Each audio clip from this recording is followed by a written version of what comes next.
Hello friends, welcome to Automation with Ansible tutorial series, and in today's series we will be discussing about implementing task control. So task control is here nothing but we will be mostly seeing on the loops inside your Ansible playbook. So how you can do the loops and all, and what all type of loops are there, so that we will see. So before starting with that, if you have not subscribe to my channel yet, Rich Tech Institute, please subscribe to it, and also like the videos, share the videos, and put your comments about the videos. So let's start with the tutorial. So first of all, what is loop? So you are thinking, right, what is loop? So loop is nothing but it is a repetition of same work. Like suppose you want to create multiple users, so where you have user 1, user 2, user 100, user 200. So instead of doing one time for each user, you can put it in a loop, or you can create those users in a single go. So that's called loop. Probably you may know about loops in shell scripting if you have already work on shell scripting. So now we will see how you can use these loops in Ansible. So loops, as I told you, can repeat a task using either your each item in a list. So you can have a list of items, so it will go one by one, like user A, user B, user C, John, like this kind of name will be there. So you can create one by one, take it from a list, or you can even take the content of each of the files in a list. So you can, instead of giving values of the items in the list, you can put a files also in a list, so that that file can have the content and it can go with the content of the file. Or you can even have a generated sequence of numbers, like as I was telling you, user 1, user 2. So you don't need to write like that. You put suppose user 1 to 100. So that kind of things you can do. Or even you can have more complicated structures, so that also you can accomplish with loop. So so start with the loop. So first thing we'll see the simple loops.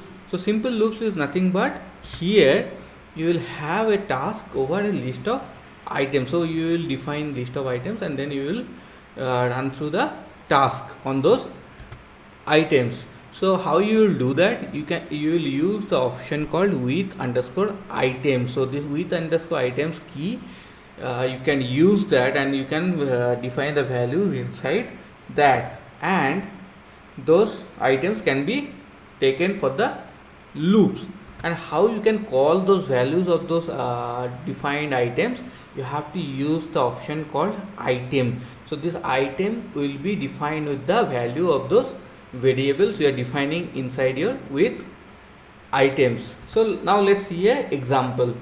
Now suppose if you want to start multiple service using Ansible. So Ansible service doesn't take multiple entries for the name of service. So what you need to do, suppose you want to enable SSH service and firewall D service. So first you put SSH, you do enable, again you put one more new task where you put firewall D service, and again you enable.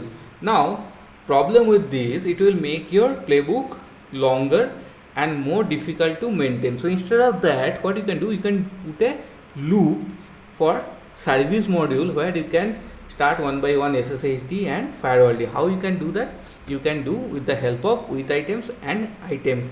So how you are doing? So in name you are putting item, that is a variable, and that item value, it will come from the with underscore items directive, where you will mention the name of services like SSHD firewall. So one thing you need to remember here, this with underscore items is not part of your or inside your module. So that's why with underscore items are not in the same line of your name and state. It is in the same line of your task. So it is outside your modules like service module. So that's why it is in the same line of your service or task line. If you are keeping it right side of that, then your playbook will fail. So keep it in mind. Now moving from simple loops, you can have even in that you can have a item values defined in a variable. So how you can do that? You can do like this. So what you do, you create a variable like mail underscore service, where you define all the services under mail underscore service variable, and then you call that variable in with items directive. So what it will do, it will be easy for you to then maintain the values of the variables, because if you are keeping with items, so that will go longer, and suppose you want to use the same values in again and again, like suppose one place you want to do, suppose creating service in one place, suppose you want to do that to enable some other things, or in a file you want to write those values. So in that case you have to define again and again with items. So instead of that, you can define them in outside in variables, and then call that variable like this, like with underscore items, and then you put the variable name like mail underscore service, and calling of that value is same, it is like item only. Now moving ahead, you can even have your simple loops over list of hash or dictionary. So what is the list of hash or dictionary? So in this case you will have multiple key and their value, instead of having a simple value like how you saw in before, like service name only SSHD firewall D. Instead of that, you can have a list of hash or dictionaries, like I'll see in the example also. So in this case also, your with items will go with this hash and dictionaries, and you will call them with item, but in this case it will be little bit different. It will be item dot the key name. Suppose you are defining like this in example you see. So where with items you are defining like name Joe, then you are doing groups DBA and UID 5000. So you can have similar kind of keys of multiple lines. Suppose here I am showing you 2 lines, you may have 20 lines where you have 3 keys like name, group and UID. Now you can have like this kind of hash value, and when you will call those value, like in name section you will call like item dot name, because key name is the name. In the second thing, in group, your key name is group, so you will put item dot groups.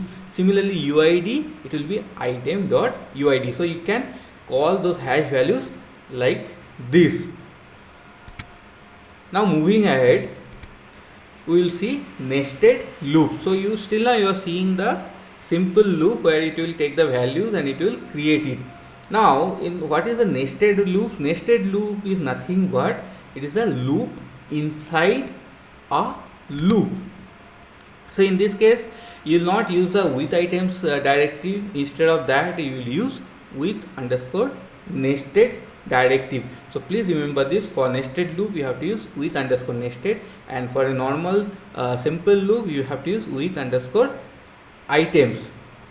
So in this case, one more thing you need to remember, as it is loop inside loop, so you need to have at least 2 lists, or you can have more lists. Like suppose you may have 1 line of users and 1 line of permissions. So like that you can, so for each user those permissions, like 5 permissions are there, those 5 permissions will be applied. So then it will move to the next user, again those 5 permissions will be applied.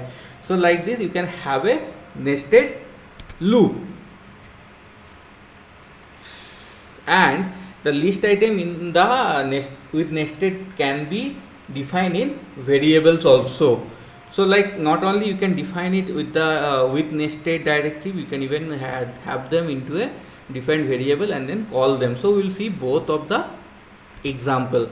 So this is one example where you have a with nested and you have 2 items. One item you are putting the username like Rohit, Suresh and Bhumika. So you have 3 users name, and in the second item you have the 4 database name like client DB, employee DB, admin DB and management DB. Now what this MySQL user task is doing, it is taking one by one user. Like first it will take Rohit, and then it will apply permission to each of these direct databases like client DB, then employee DB, then admin DB, then management DB.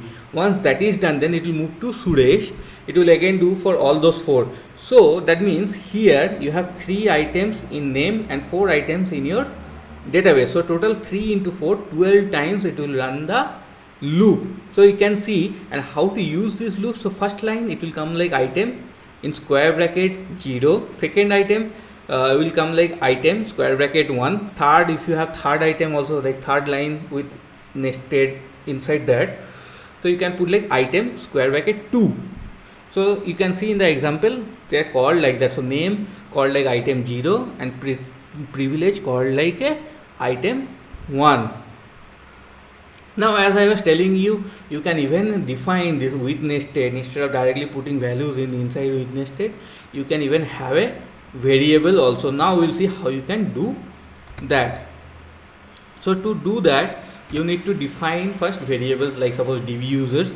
Under div users, you put all the 3 users like Rohit, Suresh and Bhumika, and then in the databases you put those database names like client DB, employee DB, admin DB, management DB.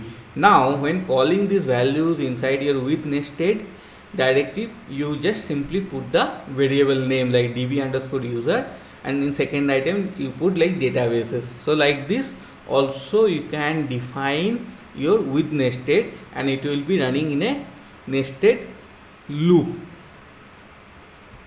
Now moving ahead, we have seen with items, with nested and those hash values and all. So you have few more common loop directives like with underscore file, then with underscore file glob, then with underscore sequence, and with underscore random underscore choice. So now what is with underscore file?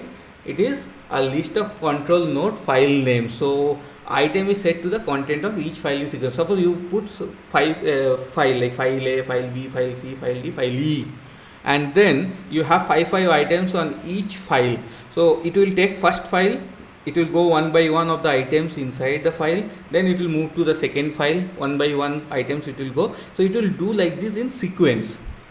Now with file glob, what it will do, it takes a file name, globbing pattern, and item is set to each file in a directory on the control node that matches that pattern, and it will go in sequence but non-recursively. So if you have directory inside directory, it will not do like that. So it will only go in sequence but not in recursive way.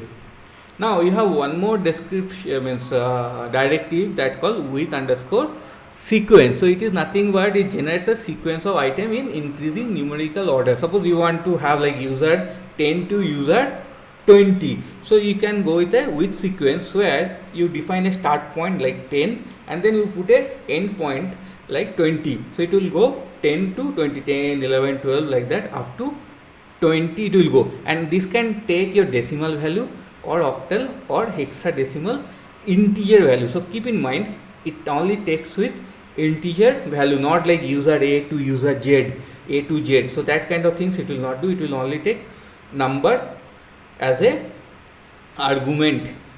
Now you have one more directive called with underscore random underscore choice. So in this case also it will have a list of items where item is set to one of the list item at randomly. It will not go sequence. Like suppose you have item 1, item 2, item 3, item 4 like that. It will not go like first item 1, then item 2, then item 3. It may go first item 5, then item 1, then item 3.